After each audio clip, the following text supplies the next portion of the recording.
Hello and good morning, everybody. Welcome to the Kanawha Valley Hustlers podcast.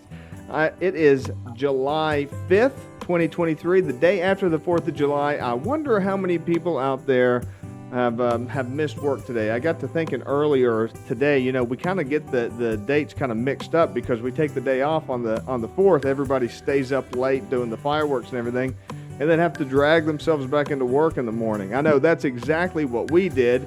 We did the rooftop regatta rendezvous last night, had an exciting event with hundreds of people. We sold over 300 tickets to the event, partnered up with Advantage Technology, of course, the Gazette Mail, HD Media, and Centurion Wealth Management, and it was an exciting time. Hope you check out some of the pictures, check out some of the photos. If you were there, make sure to post pictures and tag us, tag Advantage Technology, tag the Gazette Mail. Let everybody know that you were there and you enjoyed yourself. So, before we get any further into that, I would like to introduce our guest today. I've got somebody very cool, somebody that I've known for years and years and years, but I've seen him talking about this project that he's been working on for a little while, but I've not actually been part of it, so I was wanting to learn a little bit more about it. His name is Jamie Cope, and he is the president and founder of the Animation Bible Camp. So I want to bring him on to tell us a little bit more about that. So with no further ado, Jamie, what's your hustle, buddy?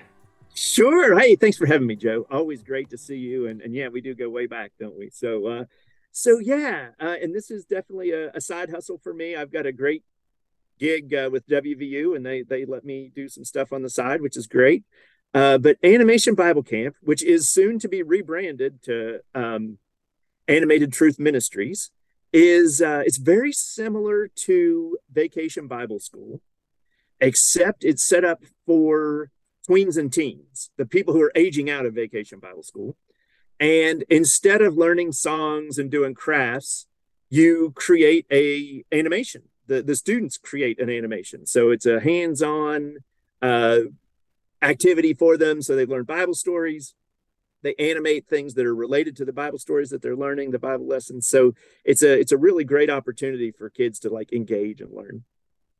That is very cool. Now, when you say animation, I know people's minds go to different things. So are we talking about Disney-style animation? Are we talking about South Park-style animation? Are we talking about Pixar-style animation? What are we talking about? Sure. Well, and it's interesting because every year, and we've been doing this since 2005 at the church that I've been at Red House Bible Church. Every year I start out thinking, yeah, this is going to be a Disney level masterpiece. And then 20 minutes in, it's like, yeah, okay, this is student work and it's great. But the style of animation that we do is stop motion animation.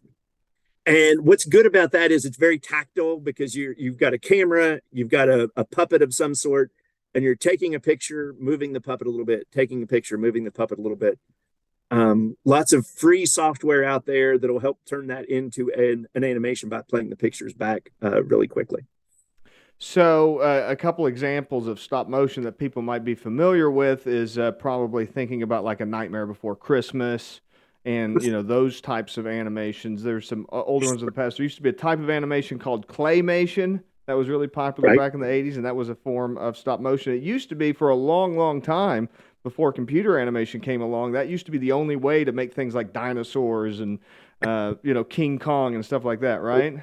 Exactly. And like I said, it's a little bit more accessible than some of those other kinds of animation. If you start talking about like 2D hand-drawn animation, people say, "Oh, I can't draw," so that would exclude them. And that again, there's a reason why those processes are done by masters who have spent careers working on it. Yeah, it's funny. Well, I mean, when it comes to, that hand-drawn animation, I mean, that's the kind of thing that takes years and years to train on. You don't exactly have that with the Vacation Bible School type. Well, walk me through it. So this takes course over the course of a week? Yes. Yeah. That's a short time frame to learn how to do animation. It is.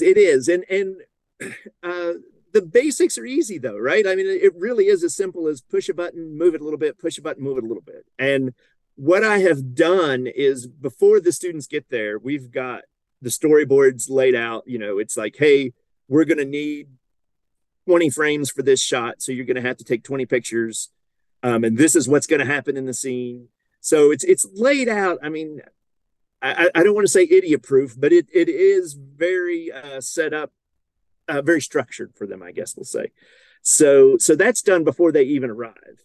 I would love to get the students more involved in the story creation and things like that. But like you say, a week and we get them for 2 hours a night.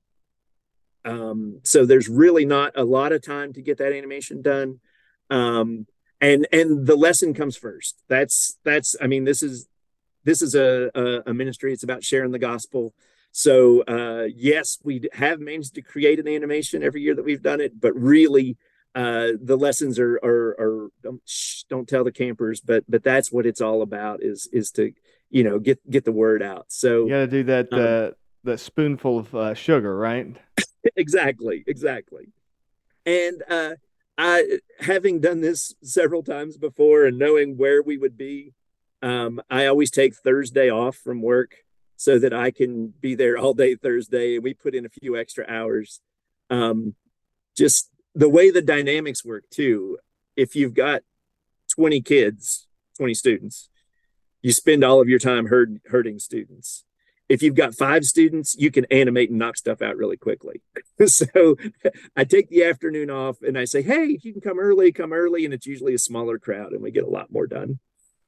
So, what do you? I'm really curious about kind of your process in introducing them to the idea of animation. I don't think a lot of people really. I mean, they kind of have vague ideas that images move, kind of a thing. But really, when it comes to stop motion, that's its own thing. So, do you start out with storyboards to kind of give them an idea of where they're going, or do you just start with a script? I provide them with it's kind of a hybrid storyboard instruction sheet. I mean, as a former animator or as an animator, you know that storyboards have their own language, right? I mean, Yeah. if you've seen a Disney storyboard, there's a lot of information on there that you interpret professionally, I guess. And because these are full on newbies, a lot of the time, we give them um, the information that you would probably find in a storyboard, but laid out in a way that they can follow it a lot easier. Like I said, it would tell them exactly how many pictures you're going to take, what's going to happen in the scene. And a lot of those instructions are written out because people learn in different ways. And then I've got a lot of adult helpers that just work with them to make sure that things go well. But we throw them in the deep end though. I mean, it's hey, here's an app on your phone, set it up on this tripod, and let's go. Just And to get their feet wet. what are the age ranges that you're working with? So usually students that are going into the 6th grade to students that are going into the 12th grade. We found that that's a pretty good sweet spot. We've had some 5th graders that have kind of played up a level and done just fine. If you're mature and patient, you can do that.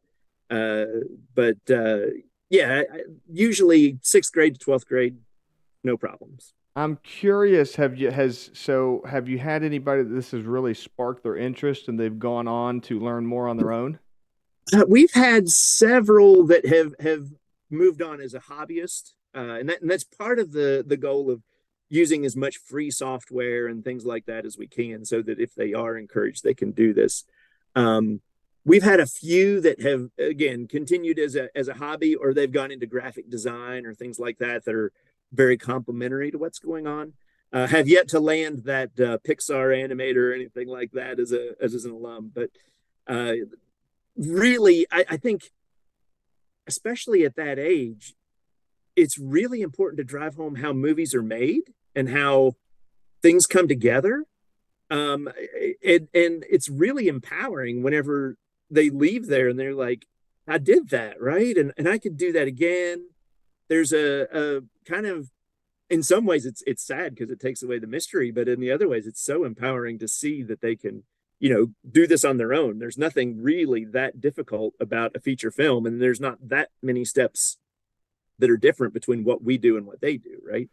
Yeah, it's kind of funny. I think about that quite a bit because I remember, of course, many, many moons ago, I worked for you doing computer animation, and then even before that, I did video editing and stuff like that on my own, and it was so much more difficult back then. I mean, your phone has more, more technology on it than we had back then. I mean, we didn't even have HD video back then.